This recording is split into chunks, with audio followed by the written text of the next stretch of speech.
He fights in a very important bout this Saturday at UFC 213, T-Mobile Arena, International Fight Week. We're talking to Alistair Overeem, who, of course, meets Fabricio Werdum on Saturday night. Alistair, are you there? Yeah, baby, I'm here. Yes, there he is. Alistair Overeem, thank you so much for joining us. I hope I didn't wait. Did I wake you up this time, or were you free? Were you ready for us? Oh, it's 11 a.m. I'm good, man. Okay. You're good. I'm happy. Thank you for joining us, especially as you prepare to go to Las Vegas. When do you leave, by the way? Why do you want to know when I leave? I don't know. I didn't ask you when you're leaving for your job this morning or tomorrow. Would you like to know? Yeah, but who? Okay, I'm leaving tonight. I'm leaving tomorrow. I'm leaving the day after. It's like details. Ask me what you want to ask me. Oh, I was just making small talk. I just feel like this is like what you do at the beginning of an interview. You always do that. You always do that, but in the end, it all comes down to it. I'm not going to get the iPad, which you promised. Wow. And yeah. I'm a little worried that we're getting off on the wrong foot here. Have I done something to offend you?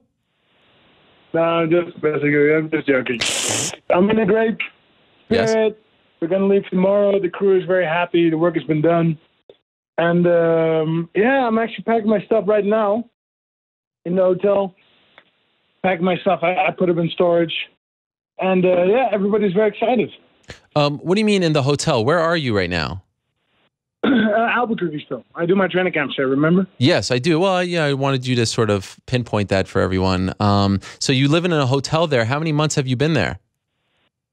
5-6 weeks. 5-6 weeks. Okay. Is it hard? Is it hard leaving the family? Because I know you have a young child now. Is that difficult for you? Do you get homesick?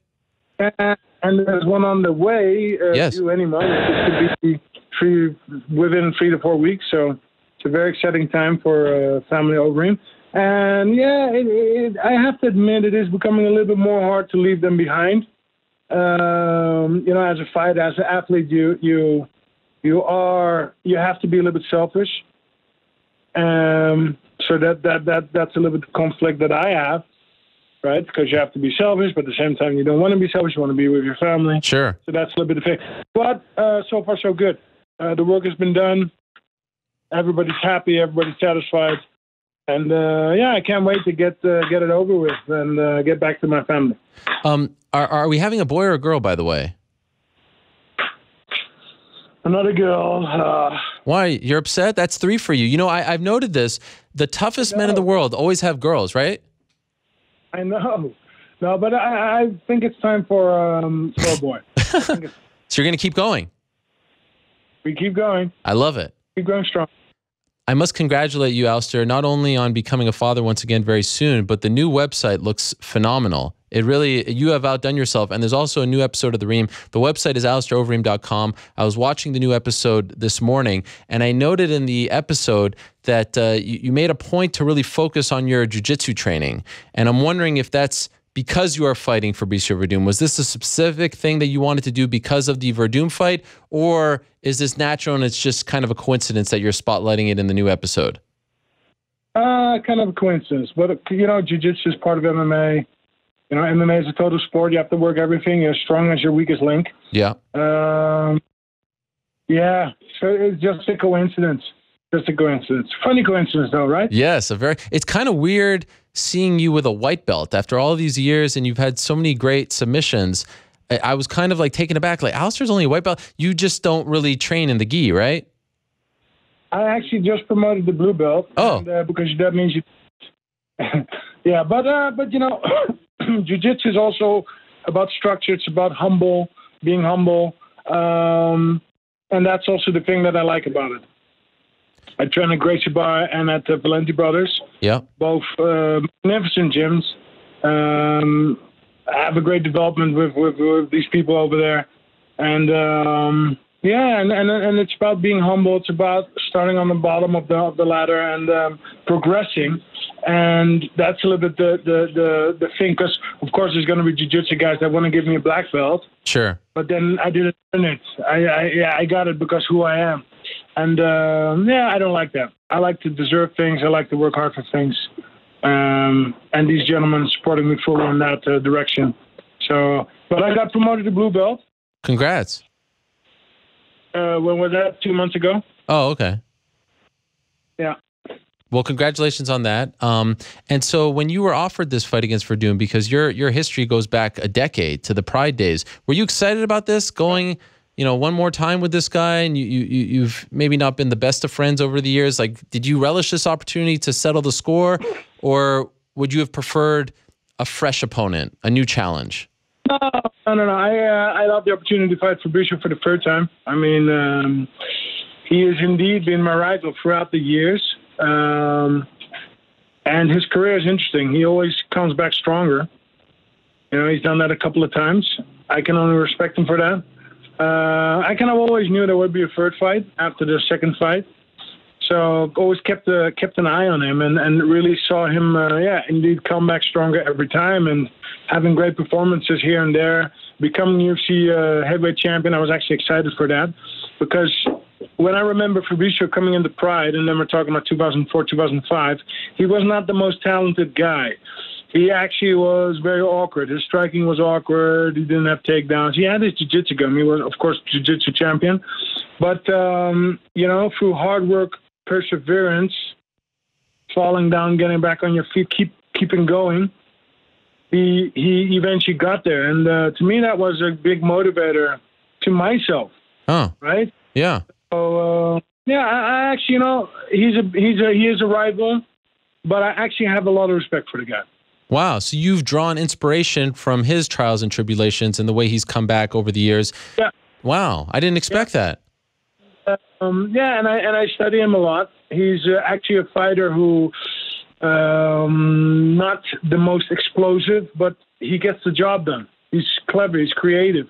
He's very dedicated. This is something that I can respect.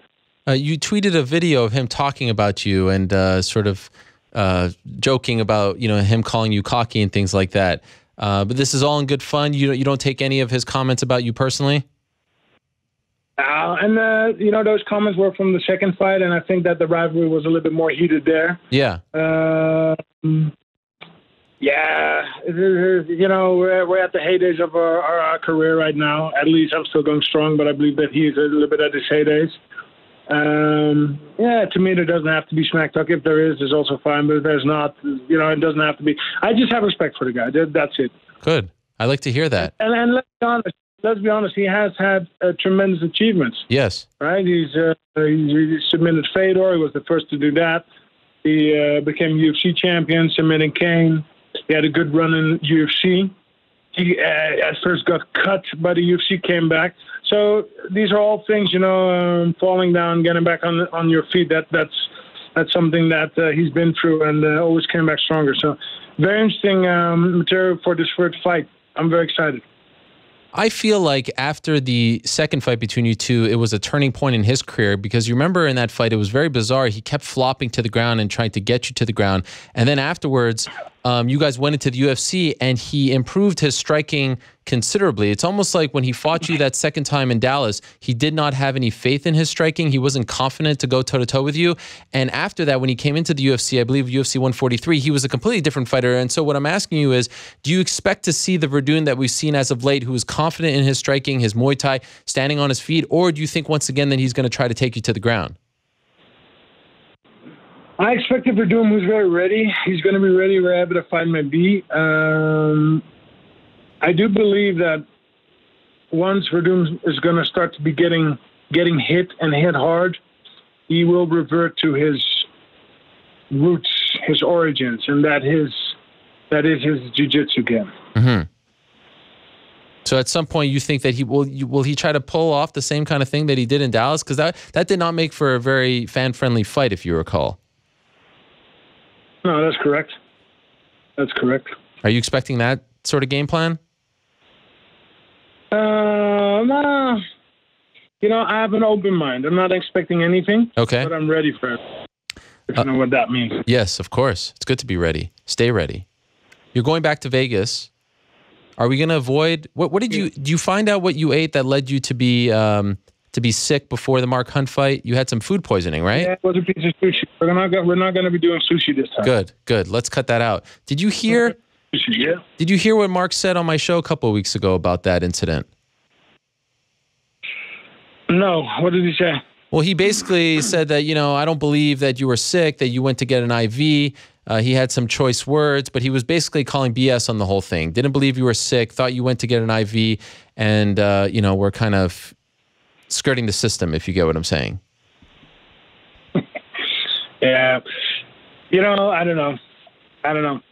Mark is also one of those veteran fighters. I respect him a lot. But in the end, he's just a talker. In the end, I fought him twice. I beat him as a light heavyweight. I broke his arm, and I've knocked him out as a heavyweight. And actually, both fights, I was not fit because the first fight I'm a light heavyweight fighting a guy. I was 106 kilos. Fighting him who was 135 kilos. That's, 235. I'm 235. He's 280. Mm-hmm. I broke his arm, and that was on a short notice. That was on a 5-day notice. I got the call on Monday. On, I think Tuesday or Wednesday, I was in the plane, and Saturday we fought. Now, I had a good camp, but I had food poisoning the day before, and I knocked him out. So, yeah, I don't know. I don't know what he wants from me. I think I've shown to the world that I'm the better fighter, and all the other stuff, words don't hurt. If he wants to keep talking, keep talking. To me, he's a guy who talks a lot anyways. He's just talking because he has no facts, has no evidence. He doesn't have anything to back it up. I thought of him a little bit higher previously. I actually, I'm a fan of his fight style. Still am. But, mental-wise, I think he's a little bit, I think he's a little bit out there. So you feel like maybe a lot of things have happened to him. He's getting up there in his career, and he's just throwing out accusations. You're almost like you're like a duck. The water just rolls off your back. You don't take any of this personally.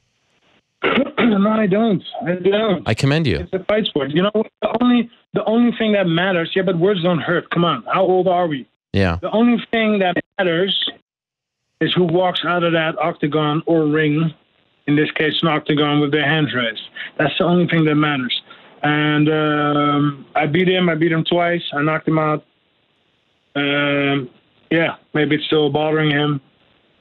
I can imagine it's still bothering him, right? He didn't get knocked out often. So, of course it's going to bother.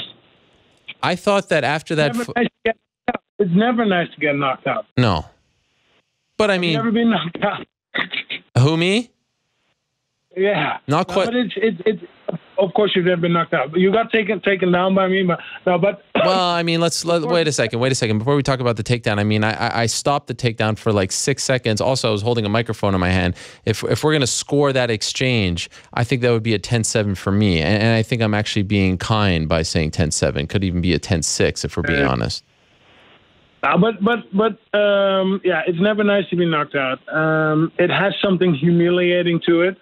Right, you got knocked out. No, you got knocked out.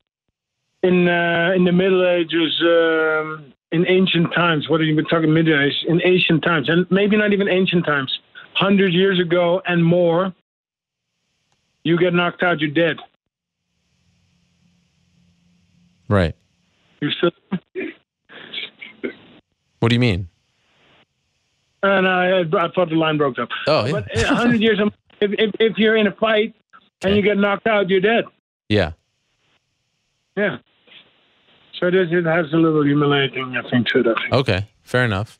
I thought it was a major turning point for you in your career after that fight because I remember there was a time you were fighting in K1 and I'm interviewing Dana White and he's like, who's Alistair Overeem? He's not done anything, blah, blah, blah, blah, blah. And then he sat up there with you after that fight and was telling the world what you did and the courage that you had and praising you. I thought that was a major breakthrough in your friendship, in your relationship, your business relationship, your working relationship. Did you feel the love? Did you feel the same way or am I a little too dramatic here? Well, you're being very positive, but that's a good thing. Yeah. I can appreciate that. Things are positive. I think things are positive. I'm just doing my thing. I'm doing my best. And then time will tell, right? Time will define what happens. Do you really believe, Alistair, that if you win this fight, you're getting the next shot at the belt? If there's no injuries and no other X factors, I do believe so, yes. Have you been told that? Well, you know, I don't like to say things with certainty because there are many X factors, right? Sure. You know that. Yeah. So let's just focus on getting through this fight. Focus is 100% on everything's perfect. And not look ahead. Just be humble. And then we're going to get the job done, and then we'll see what happens. Did you watch the Miocic JDS fight in May? And if so, were you impressed with Miocic? You fought both men. Yeah, I was very impressed with Stipe. He just keeps improving. Very explosive, very offensive guy. I was impressed. And he seems to me like a cool dude as well to hang out with. I mean, obviously we're not going to hang out. We're enemies. We're rivals, and sure. I'm actually coming for him. But he seemed to be a genuine guy. No bad vibes. He's positive about everybody. I can only. What can you say to that? You can only applaud him. Sure. How many more years do you want to do this for, Alistair? Like, now that you're getting up there with the family and everything, are you starting to appreciate the fight week and the experience and say, okay, maybe I only have 2, 3, 4 of these? Like, how do you think as you approach these fight weeks? Well, still enjoying it. That's one thing. Of course, if you're not enjoying it, just quit. Yeah. So I'm still enjoying it. My body is perfect, and I put a lot of resources into that. I eat very healthy throughout the year. I always stay in shape. Some things that I've definitely, become 24/7, 365. I think, as long as the body holds, the body's still perfect. I can still go 4, 5, 6 years. Okay. But if it changes, things can change, right? Yeah. Then it changes. Well, when you see a guy like Fedor get knocked out and continuously get hit more and more, does that make you start to think about your own career and longevity and things like that? Because no fighter wants to kind of be in a position where people are trying to nudge you out, right, because of your performances. Cannon fodder, yeah, be cannon fodder to other fighters. These are interesting discussions I'm having with my crew because, indeed, you're saying Fedor's 41 years old now, right? Is he that old? 41. Is he 41? Oh. Yeah, he's 40 or 41. Okay. Yeah, you're right. He's 40. 40. He's 40. Yeah. So you're it's a good question because yes, on the one hand, fighting makes money, but on the other hand, it's not nice to see because I'm also a little bit a fan of Fedor, and yes, there's been some things between us. The fight never happened. Blah blah blah. He never tested himself in the UFC, but still, he was the man in Pride, and I was kind of like a little boy back then, and he was smashing everybody, and he had an amazing fight style.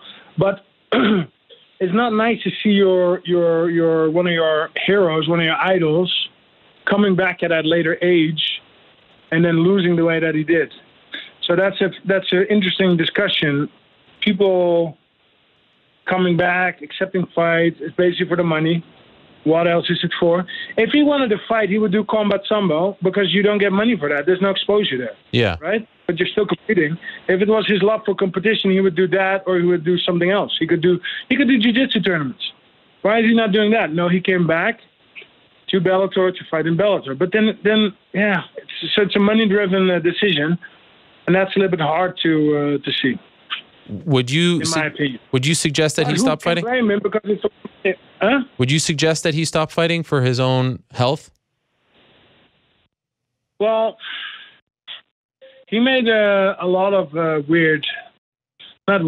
lot of decisions that I don't agree with. Yeah.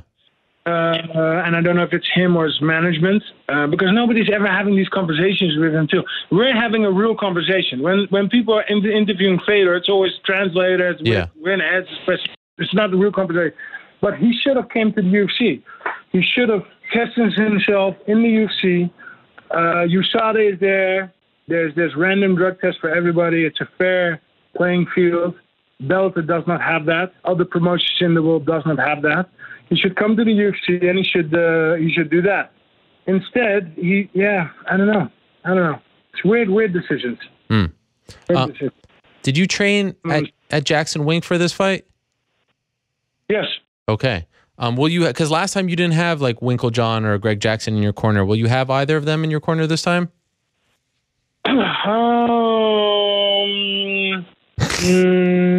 Not one of the two, but I work with other coaches at the gym. Yeah, yeah. Okay. They're sort of like the faces of the coaching staff. That's why I was curious. Yeah. No, but I train with them. I work with them. We're in touch. Okay. They were very dedicated for the Holly fight. They were totally into that. So it's also a very relaxed vibe at the gym. So I'm not stressing them. They're not stressing me. You know, if we see each other, we work together. If not, it's also, it's fine. Okay. All right. I just wanted to make sure. Well, I'm looking forward to it, Alistair. Do you want to give us a prediction, or we don't do that sort of thing? I can't remember if you like to do that. I predict that I will win. That's good. It would have been newsworthy if you would have said otherwise. Yeah, right. Well, I'm looking forward to it. Are we going to get an episode of The Ream before the fight, Friday, Thursday, something like that? No, but it's coming after the fight. It's coming soon after the fight. Okay. Well, there is a new episode out right now on AlistairOvereem.com, the brand new AlistairOvereem.com. And I appreciate you squeezing us in. I know you're heading out there any minute now. So I appreciate you coming on the show and talking a bit about the fight, Alistair. And I hope to see you over there in Las Vegas as well. Hey, and while you guys are at it, watch some of the older episodes. Yeah. I'm actually so happy that I started to do the documentary series, The Ream, because there's older episodes like full of K1, and yeah, it's just very funny to see. The strikers in there. There's going to be my second fight with Werdum is in there somewhere. Yeah. I think season 2, every Grand Prix. So if you have a chance, go check out the older episodes. They're cool as well. Can I ask you one last thing before I let you go, Alistair? Just because you, in my opinion, are the face of Dutch MMA, do you have any thoughts on what happened with Jermaine Durandamy? Yeah, this is a little bit of a sensitive topic. Okay. So you'd rather not? I have no idea what happened. Okay. No, I get. Listen, we're having a conversation. I can't voice my opinion. Yeah. I'm not in touch with her. Okay. I've never really been in touch with her.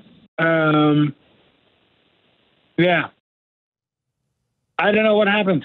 It's very strange. She's not communicating. She needed surgery. She didn't need surgery. She wanted to get Hall at a rematch.